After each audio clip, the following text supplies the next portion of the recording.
अस्सलाम वालेकुम वरहमतुल्लाहि वबरकातुहू। होपफुली आप सभी अच्छे से होंगे, ठीक से होंगे। तो आज का वीडियो बहुत ही इंटरेस्टिंग होने जा रहा है। आज के वीडियो में हम आपको एक कारी साहब से मिलाएंगे और उन कारी साहब से ये पूछने की कोशिश करेंगे कि एक बच्चे को हिफ्ज़ करने में कितना टाइम लगता है और हिफ्ज़ करने की एक प्रॉपर एज क्या होती है।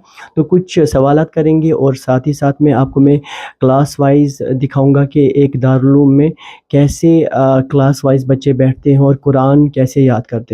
तो उम्मीद करता हूँ आपको ये वीडियो बहुत ही अच्छा लगेगा। अगर आपको ये वीडियो अच्छा लगे तो आप इसको लाइक और शेयर और इस चैनल को सब्सक्राइब करना बिल्कुल ना भूलना।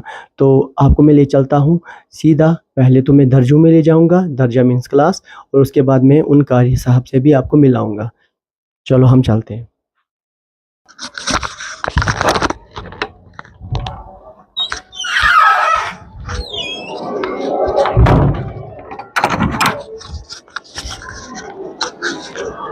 तो मैं आपको ले चलता हूँ पहले एक दर्जे में। तो ये एक दर्जा है हमारा, कुछ ऐसा, और दूसरा दर्जा हमारा ऐसा है।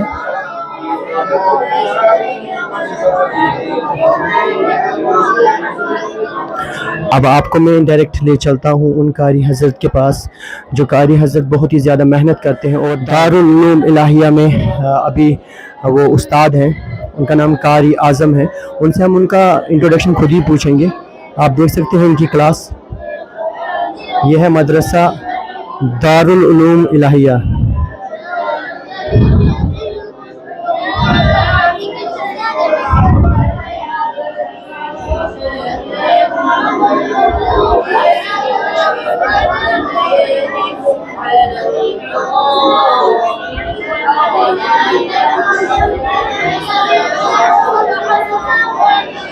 चलो हम आपको उन कारी हज़रत से भी मिलाते हैं जिन कारी हज़रत की मैं बात कर रहा था। तो हम उनसे जानने की कोशिश करते हैं कि दारुल उलूम में कितना टाइम लगता है एक बच्चे को हिफ्ज़ करने में और एक बच्चे की हिफ्ज़ करने की एज क्या होती है। तो कुछ सवालात करेंगे जिससे जो भी पेरेंट्स हैं उनके कन्फ्यूजन्स भी दूर होंगे। चलो हम आपको डायरेक्टली कारी साहब के पास ले चलते हैं। तो हमारे सामने अभी एक कारी हज़रत हैं जो कि दारुल उलूम इलाहिया में अभी कारी हैं और वो बच्चों को हिफ्ज़ कराते हैं और तजवीद भी सिखाते हैं। तो हम कारी साहब से पहले पूछेंगे, कारी साहब आपका प्यारा नाम? मोहम्मद आज़म वानी। मोहम्मद आज़म वानी साहब, आपको कितना अरसा हो गया यहाँ पर एज अ टीचर काम करते हुए? मुझे यहाँ पर 8 महीने मुकम्मल हो गए। तो बहुत ही अच्छा। कारी साहब, मैं आपसे ये जानना चाहता हूँ कि एक बच्चे को हिफ्ज़ करने में कितना अरसा लगता है और हिफ्ज़ करने की जो एक अच्छी एज होती है एक बच्चे के लिए वो क्या होती है, और साथ ही साथ में आप ये बताएं कि कितने साल तक एक बच्चे को हिफ्ज़ कर लेना चाहिए। अस्सलामु अलैकुम वरहमतुल्लाहि वबरकातुहू। ताहिर साहब, आपने ये सवाल पूछे हैं कि मदरसे में जो भी बच्चा आता है उसकी एज क्या होनी चाहिए और उसको फिर हिफ्ज़ करने में कितना टाइम लगना चाहिए। देखिए, मदारिस में जितने भी बच्चे आते हैं वो मुख्तलिफ़ किस्म के होते हैं। कोई ज़हीन होता है, कोई ज़हानत के एतबार से थोड़ा कमज़ोर होता है। तो सबसे पहले मैं ये बताऊंगा कि बच्चे की जो अच्छी एज है जिसमें वो कुरान करीम अच्छी तरह हिफ्ज़ कर सके और याद रख सके, सबसे पहले उसको 5th तक तकरीबन स्कूल पढ़ना है। उसके बाद उसको मदारिस में लाना है ताकि वो अच्छी तरह मदरसे में अपनी हिफाजत भी कर सके और अपनी चीज़ों की भी और किताबों की भी हर चीज़ की। तो अब अगर कोई ज़हीन बच्चा है तो वो कम से कम उसके लिए वो 2 साल में हिफ्ज़ मुकम्मल कर सकता है। अब अगर उससे कुन ज़हीन है اس کے لیے کم از کم وہ تو 4 سال میں کر سکتے ہیں، اور محنت بھی اس کے لیے بہت، کیونکہ یہ مقدس کلام ہے۔ خیرکم من تعلم القرآن وعلمہ، تم میں سے بہترین شخص وہ ہیں جو قرآن کریم سیکھے اور سکھائے۔ اس لیے یہاں پر معصوم بچے ہیں 10 سال کے اور 12 سال کے، یہی بچے ماشاءاللہ آگے جا کر دین کا کام کرتے ہیں۔ جب یہ مدارس میں آتے ہیں تو ان کو یہاں ہر چیز سکھائی جاتی ہے، یعنی نماز کا طریقہ، قرآن کو کس طرح پڑھنا ہے، تجوید، باقی بھی وضو کے مسائل وغیرہ جتنے بھی بنیادی ہیں، تو وہ تمام چیزیں ان کو مدرسے میں سکھلائی جاتی ہیں، اور پھر جا کر یہ اپنے گھروں میں، اپنی بستی میں اور تمام عوام الناس کے سامنے یہ چیزیں پیش کرتے ہیں اور ان کو بھی سکھلاتے ہیں۔ تو ہم سب کو کوشش کرنی چاہیے کہ زیادہ سے زیادہ قرآن کریم پر توجہ دی جائے، کیونکہ یہ مقدس کلام ہے، اور جتنے بھی علوم دنیا میں پڑھائے جاتے ہیں ان تمام علوم سے افضل جو ہیں یہ قرآن مقدس ہیں۔ اسی لیے ہم سب کو چاہے کہ ہم قرآن کو دل سے پڑھیں اور محنت کے ساتھ اور خوشی خوشی سے۔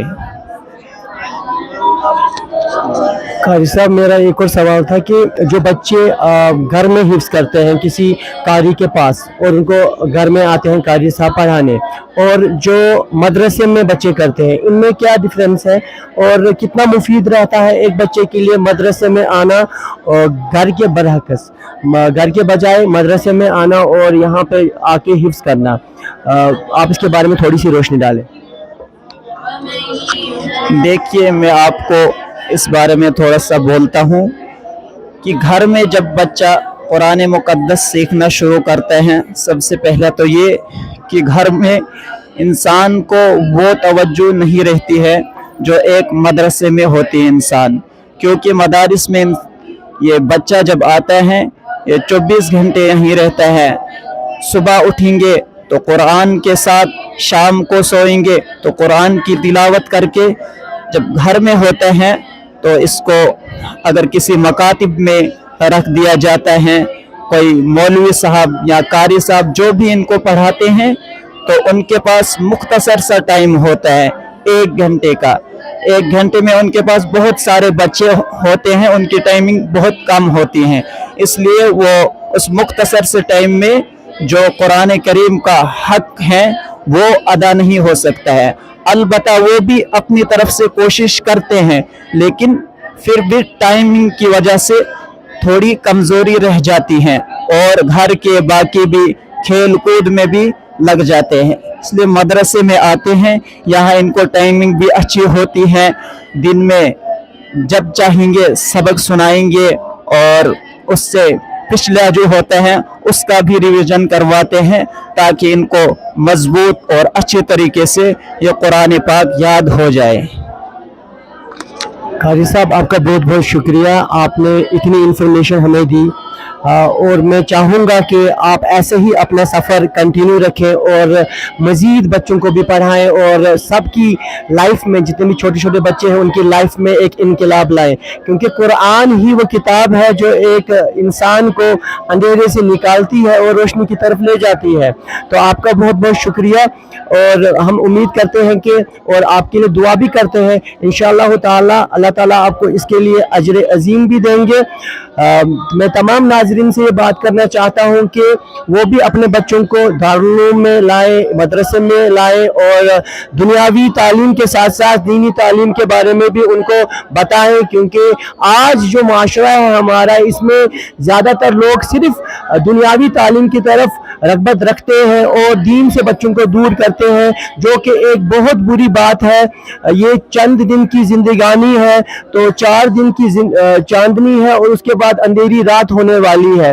تو اسی امید سے کہ تمام ہمارے دیکھنے والے اپنے بچوں کو بھی ऐसे ही मदरसों में लाएंगे और तालीम हासिल कराएंगे, चाहे वो तजवीद पढ़ाएं अपने बच्चों को या बेसिक्स नाजिरा पढ़ाए या हिफ्ज करवाए, और साथ ही साथ में अगर वो अपने बच्चों को आलिम भी बनाए हाफिज होने के बाद, तो वो तो सोने पे सुहागा है। और साथ ही साथ में ये भी कि दुनियावी एतबार से भी अपने बच्चों को वेल एजुकेटेड बनाए। तो उम्मीद करते हैं आपको हमारा वीडियो बहुत ही अच्छा लगा होगा। अगर आपको हमारा वीडियो अच्छा लगा हो तो इसको लाइक शेयर कीजिए और हमारे चैनल को सब्सक्राइब कीजिए। अस्सलामु अलैकुम व रहमतुल्लाहि व बरकातुहू।